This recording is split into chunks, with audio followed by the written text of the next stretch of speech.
The Tower of Languages. Chapter 1, The Mysterious Notebook. It was a rainy afternoon. Alex, a curious student of languages, walked into an old bookstore near his school. The store smelled of dusty books and wooden shelves. "Hello," Alex said to the owner, an elderly man with kind eyes. "Do you have anything unusual?" The owner smiled and pointed to a small table. "Take a look," he said. On the table, Alex saw a worn, leather-bound notebook. It was covered with strange symbols and handwriting in different languages. Curious, Alex picked it up. "What is this?" he whispered. Inside the notebook, there were short messages written in English, Spanish, French, and even Japanese. One message caught his eye: "Solve the riddle and unlock the Tower of Languages." "Tower of Languages?" Alex said aloud. His heart began to race. "What does this mean?" He flipped the pages. There was a mix of drawings, maps, and more riddles. One page had a short phrase written in bold letters: "The first key is hidden where the sun rises." Alex tried to make sense of the words. Where the sun rises. Is it the east? Or does it mean something else? He looked at the bookstore owner, but the man simply smiled and walked away. What would you do? Alex asked himself. Would you try to solve it?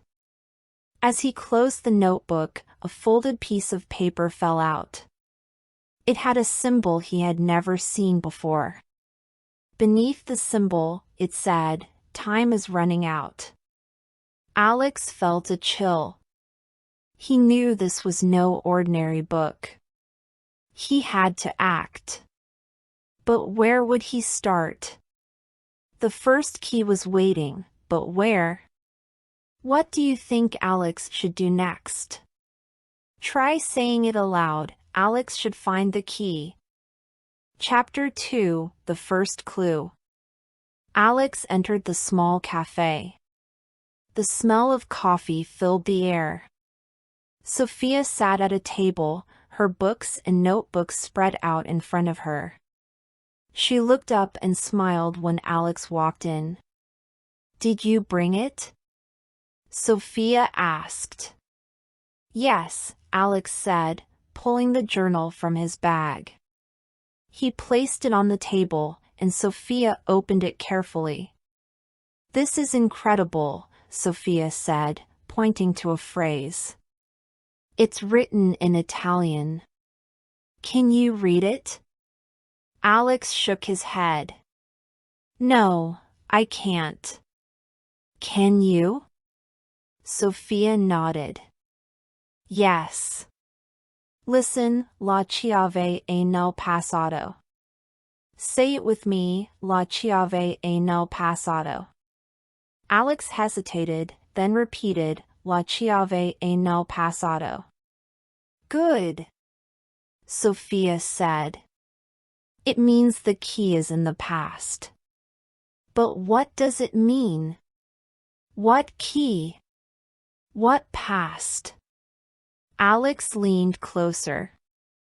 "I don't know. But there's a map here." He flipped to the next page. "It shows a place in Florence." "Florence?" Sophia said. "Why Florence? What are we looking for?" Alex shrugged. "I don't know. But I need to go there.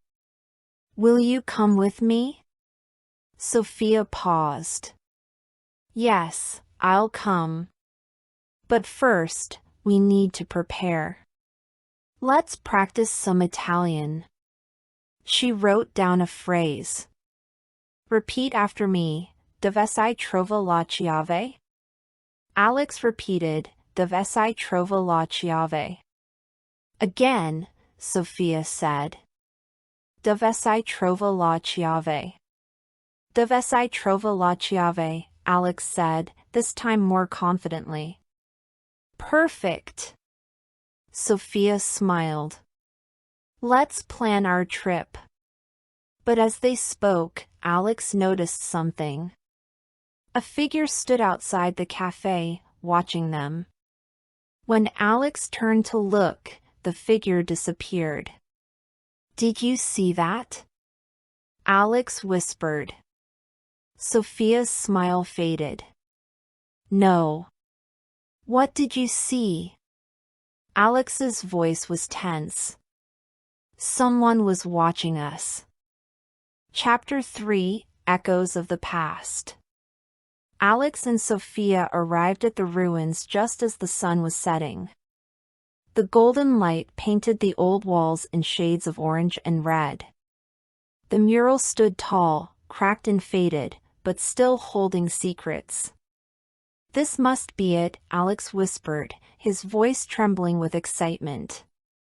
Look here, Sophia said, pointing at strange symbols mixed with words in different languages. It's a message. But it's not complete. We need to understand this to move forward. Alex ran his fingers over the stone. I see English, Spanish, and something else. Is it Latin? He asked, looking at Sophia. Sophia nodded. Yes, but also something older. This part says, the key is in the language of the past. What does that mean? Shadowing moment. Sophia repeated slowly, the key is in the language of the past. Can you say it too? Audience, repeat out loud, the key is in the language of the past. Alex looked confused. How do we find this key? And what language is it talking about? Suddenly, a shadow moved behind them. Alex turned quickly. Did you see that? He asked. Sophia shook her head, but her face was pale. Let's focus on the mural, she said firmly, trying to hide her fear. They worked together, matching the symbols to words they knew. Wait, Alex said, this part says speak the truth. Maybe we need to say something aloud. What truth? Sophia asked, glancing nervously around. And why does it feel like we're being watched? Alex hesitated. I don't know, but I think we're close to solving this. Before they could continue, a deep voice echoed from the darkness. You should not be here. Ei, você! Eu sei, eu estou interrompendo os seus estudos, mas olha, eu tenho uma lembrança importante para você. Eu vou deixar aqui embaixo na descrição desse vídeo um link com a mensagem 105 palavras mais frequentes para você baixar. Essas palavras são para o idioma inglês, espanhol, japonês, italiano, francês e mandarim. Essas 105 palavras foram cuidadosamente selecionadas para ajudar você a acelerar o seu aprendizado e tornar os seus estudos ainda mais eficientes.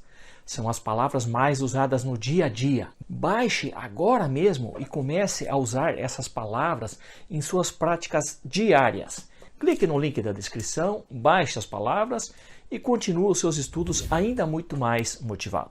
Chapter 4, The Tower of Languages. Alex and Sophia stood in front of the towering structure. The Tower of Languages looked ancient, with its walls covered in strange symbols and words from many languages. This is it, Alex whispered. The tower. Sophia nodded. Are you ready? Remember, this is not just about words. It's about understanding. The large wooden door creaked as Alex pushed it open. Inside, the air was cold and silent. On the floor was a glowing inscription in English, "Say the word that connects us all." What connects us all? Alex asked aloud. He looked at Sophia. Do you know the answer? Sophia thought for a moment and smiled. Try saying love. Alex stepped forward and said confidently, love. The floor began to glow brighter. The door behind them closed, and another door in front of them opened. It worked! Alex exclaimed. The next room was filled with symbols and letters floating in the air. A voice echoed, match the words to their meaning. On one side of the room were basic words like hello, food, water, family, friend. On the other side were images, a smiling face, a plate, a glass, a group of people, two people shaking hands. Alex pointed to the word water. This one matches the glass. He moved it toward the image, and it clicked into place. It works, he said, grinning. Keep going, Sophia urged. They matched hello with the smiling face and family with the group of people. But just as they were about to finish, the room began to shake. What's happening? Alex shouted. The voice returned, you are not alone. Someone else is here. Alex and Sophia turned toward the door they had entered. Who could it be? Alex asked, his heart racing. Chapter 5, The Great Revelation. Alex and Sophia stood in the crumbling room, their eyes fixed on the final message.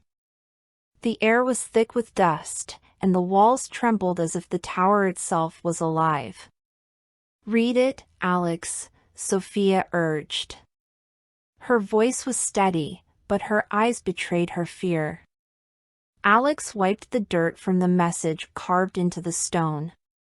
The words were written in several languages, but the meaning was clear.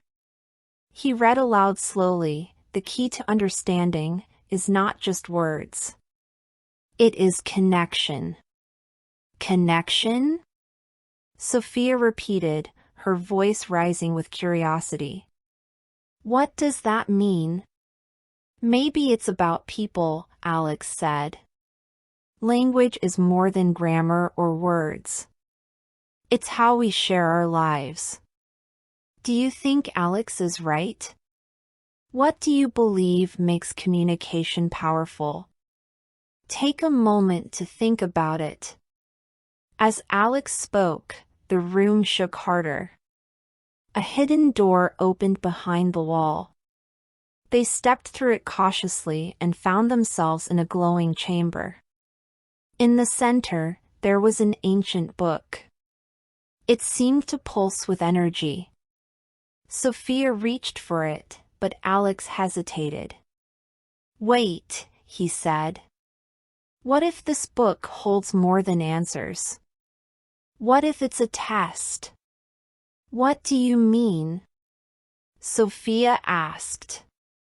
Alex thought for a moment. If we take it, we might uncover the secret to all languages. But should we? What if it's dangerous? What would you do in Alex's place? Would you open the book or leave it untouched? Sophia took a deep breath. We've come this far, Alex. Let's see what's inside. As they opened the book, the light grew brighter. Suddenly, everything went silent. The last page had a single word written on it, listen. And then, the room went dark. Cliffhanger, what does listen mean? Why did the room go dark? What will Alex and Sophia discover next? Chapter 6, A New Beginning. Alex stood at the edge of the stage. The bright lights made it hard to see the audience, but he could feel their presence. Hundreds of people waited for him to speak. His heart raced, but he took a deep breath. This was his moment. "Hello, everyone," Alex began. "Do you believe that language can connect us?" He paused, scanning the crowd. "I didn't always think so. But now, I know it's true." He held up the notebook, the one that started his journey. "This book taught me something important. Learning a language isn't just about words. It's about people. It's about understanding each other." Alex stepped closer to the edge of the stage. "Let me ask you, how many of you have tried to learn a new language?" He raised his hand, encouraging the audience to do the same. "Was it hard? Did you want to give up?" The crowd murmured, nodding their heads. "I know how that feels," Alex said. "But I discovered a way to make it easier. And now, I want to share it with you." He clicked a button, and a large screen lit up behind him. It showed a map of the world, with words in different languages glowing across it. "This is the Tower of Languages project," Alex explained. "It's a place where anyone, anywhere, can learn a language and connect with others." He paused, letting the idea sink in. "But," Alex said, his voice dropping lower, "there's one last mystery. One last secret in this notebook. I need your help to solve it." The audience leaned forward, curious. "Will you join me?" Alex asked, his eyes sparkling with excitement. Cliffhanger, the screen flickered, and a new message appeared. "The final key lies where the first word was spoken."